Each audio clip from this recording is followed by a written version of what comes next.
This turtle has been patrolling my beach for over a full day now. And don't get me wrong, I appreciate the company, but there's always that small chance it could be the enemy. Fun fact, if you tap on the turtle, it actually hides under its shell, but at the same time you're scaring it because they go under their shell when they are threatened. But if he's gonna stay, we should probably come up with a name. So let me know some good turtle names down below, and why should it be Code Cosmic? Speaking of which, if you guys want to help us out a little bit, click that link in the second line of the description. Get our creator code Cosmic plugged in. A lot of people ask what that does. It gives us a small portion of any diamonds you spend or any boosters you buy. I trust Mr. Turtle here is going to do a good job protecting our base. But anyway, welcome back guys to another Boom Beach video. This weekend we have the remote hack, which is probably the best GBE ability, or at least the best temporary GBE ability, and we're going to be trying out some attacks where I can only use that as the ability, and I'm also going to restrict myself from using any heroed abilities, but we are going to bring Everspark for her passive critter spawn. And then we have a little bit of a tribe challenge going with the Scorcher and Cryoneer boost. Anyway, let's hop straight into it here. We're just gonna, since we can't really do anything, we are just gonna throw them down. And this might not have been the best first base to attack here, because there is a Sky Shield and there are some scary defenses under that Sky Shield. But I have to remember we are only using remote hack today, so I cannot flare, shock, critter, smoke, barrage, artillery, medkit, and I think I got them all. The thing about this strat, I think it's called the Icy Hot or the Cry and Fry strat, referring to the Scorchers burning every building in existence, while simultaneously the Cryoneers come up to it and make it extremely cold with their cryo beams. Like using Cryoneers with Scorchers isn't, it's actually a pretty viable strat because the Scorchers are so good, and then the Cryoneers add like kind of a layer of protection. But I forgot what the Scorcher boost was in the tribes, but I know the Cryoneer one, the boost isn't really any good. It's just Cryoneer speed. It causes them to run quick and fire quick, I guess. I think it also, when they say like speed, it doesn't make the fire or their fire rate a little bit quicker. I know with like the Mega Crab boost over this last time, it makes like the attacks faster as well, but I'm not sure if that same principle is true for like the regular tribe boost. I kind of hope it is, but we also get like for the speed boost, we usually only get like medic speed and Cryoneer speed. So if there was like a Zuka speed one, then that would be quite interesting to see, and then we could like actually determine if the fire, we could do it with Cryoneers too, but yeah, I think their fire rate, it does seem a bit quicker. But I also have quite a few Cryoneers. Usually I only bring one boat if I am using them, but you can kind of see the trouble we're getting into here, where the Cryoneers are running out. Actually, like, we have Cryoneers to spare, so if some of them want to run out in front of the Scorchers when there's like a boom cannon in the midst, I won't stop them, because I would rather have a Cryoneer get sniped by a boom cannon than a Scorcher. Even though the Scorcher has way more health, having a Cryoneer take one for the team, saves the Scorcher's life just a little bit. But so far with the attacks, we've just been seeing the dominance of Scorchers, really. I've thrown out a few remote hacks, but the bases we're attacking are not that difficult. But we got to get our medals back. We took almost a full week off from Boom Beach. Almost a full week. I didn't make it the full week without playing, but I didn't do a very many map clears, I should say. So we dropped quite a few medals. I want to get back over 1,000, maybe start a little bit of a push, but for this one, I probably should target that boom cannon that is under the damage amplifier. I'm not sure if the one on the side was there. I kind of just mindlessly threw it out, but once we get rid of that boom cannon, this base is essentially gonzo here. And then we also used a remote hack on this shock launcher, and this base is going to be done. But like I said, we have yet to attack like a really difficult base. It seems like we're getting a couple of ice statues, but nothing like mega boosted where I am going to fear that we're going to lose because we can only use the remote hack. But also the remote hack is just so good. Yeah, it would be kind of cool if you could throw the remote hack on the HQ, and then like all the boom cannons in the radius just slowly sniping it down. That would be a little bit of a balance nightmare right there, where it would be a little bit broken for the weekend to get. It looks like this person's online will just find a different opponent, even though I got way more bases to kind of go through. I guess we'll just find a different opponent. And we got in the easier level here. I didn't scout out the other base, so I don't know if it was easy or not, but I guess we sacrificed like a level 70 some, probably a level 74 for a 67, so we'll take it. But yeah, we'll just throw out some remote hacks here, and then watch some mindless Scorcher attacks, the Cry and Fry strat. This is a good tribe challenge, because anything with Scorchers, it's gonna be good. But let's see. So the shield generator is way back here. What if when you threw a remote hack on the shield generator, you know how you throw it on the defense, so the surrounding defense target it, and then also that defense targets the surrounding defenses?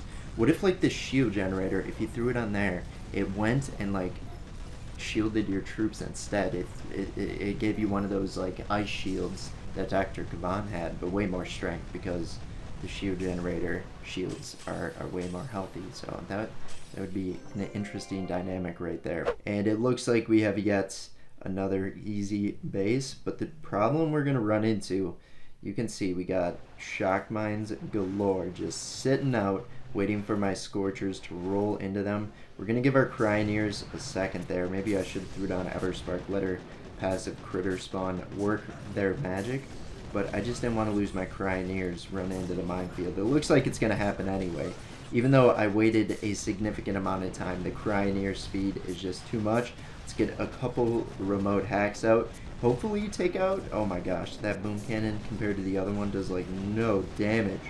Is there a damage reduction when that happens, or is that just a lower level boom cannon? I'm not sure. But it ended up, that boom cannon won. I did not see, the other boom cannon had a head start. It hit it first, and it still got taken out by it. Let's get a remote hack on the Shock Blaster. And this just shows how easy Boom Beach can be when you get such a broken GBE ability like this, and also have a broken troop like Scorchers, holding 2 per vote. Ever since you could hold 2 per vote, Boom Beach has just been one big Scorcher fest. Am I complaining? I kind of miss using Warriors. I guess I could use Warriors, like I'm not being forced to use Scorchers, but yeah, Scorchers just way easier to clear your map with here. But we'll get the next attack going, and I'm going to get rid of that Simo. I do not want to deal with it, and then we're going to get another one on this boom cannon and get the defenses just kind of ping-ponging around on each other, and it should be in for a good time here. Let's get a couple more energy. Come on, Scorchers, what are you doing? Come on, let's get some buildings taken out, and we'll get rid of that Shock Blaster. I was hoping that Shock Blaster would somehow target the shock launcher, but it went for the machine gun behind it instead. I guess better than nothing, and then the Shock Blaster was taken out regardless. The boom cannon going for the statues, the sculptor, took me a second there. Forgot what it was. I didn't know the defenses. I thought the defenses would be smart and target other defenses, or have priority over them at least. I guess not. What if we throw it? What if we throw it on this? Why am I can't think of the building's names. Armory. There we go. All right. Bit of a rough day for me here, but no, the defenses did not turn onto the armory. I thought since you throw it on defense, it turns toward a non-defensive building, and maybe if you threw it directly on it, that would make it targetable. But I guess not, so we just wasted a remote hack. But it did not matter. It's just mindless at this point, and these are very easy attacks. Despite me doing almost nothing, practically nothing, you know, choosing where the remote hack goes, and then just admiring my troops taking out the base. Let's get 2 remote hacks out on the Shock Blaster and the boom cannon, and that should give us enough space or enough, that should give us enough leverage against the space. And then, oh, maybe I should have been targeting this boom cannon here because it had the chance of targeting the shield generator instead. It looks like it's going to get one hit onto a sniper tower. How does this sniper tower survive a boom cannon shot with a, I would say, a significant amount of health remaining? I'm not sure. But I guess we'll just, we'll assume the boom cannon was firing maybe for the base of the sniper tower and not the actual snipers in the sniper tower, because I don't think one rifleman, I think it's riflemen in the sniper towers, I don't think they would be able to survive a boom cannon shot, but I guess the building was still standing strong, and then the Scorchers just came over, burned the rest of it down. They're committing arson on an already damaged building. Scorchers, I love you, but let's go ahead and target the hub of the shield generator before you're just look at that. We'll throw a remote hack on the. You can't even see the HQ. You can hardly see the health bar. But that was all the Cryoneers creating that white aurora around it. You weren't able to see it there. But let's hop into one more here and finish out today with a good base here. A lot of loot, not a lot of defensive statues. You love to see it. Only if I could use shock bombs, because that would be the cherry on top. You could throw 2 shocks and shock probably 60% of the defenses there. But we are going to get one on the shock launcher right here, one on the boom cannon. I was hoping the shock launcher would have a bit more of an impact. That's okay. And now we are a little bit in trouble because our troops are getting shocked by the group. Maybe I should have thrown a remote hack at both of these shock launchers.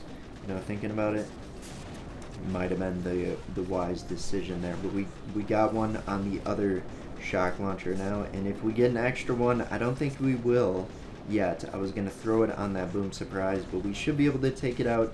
And now I guess we'll just throw one more to insult the base. Let the sniper tower start sniping. What is it sniping? I can't tell which one it's sniping. Maybe it's sniping the HQ. Oh, I wasted one right there. But that's okay. That is the Cry and Fry strat with only remote hack.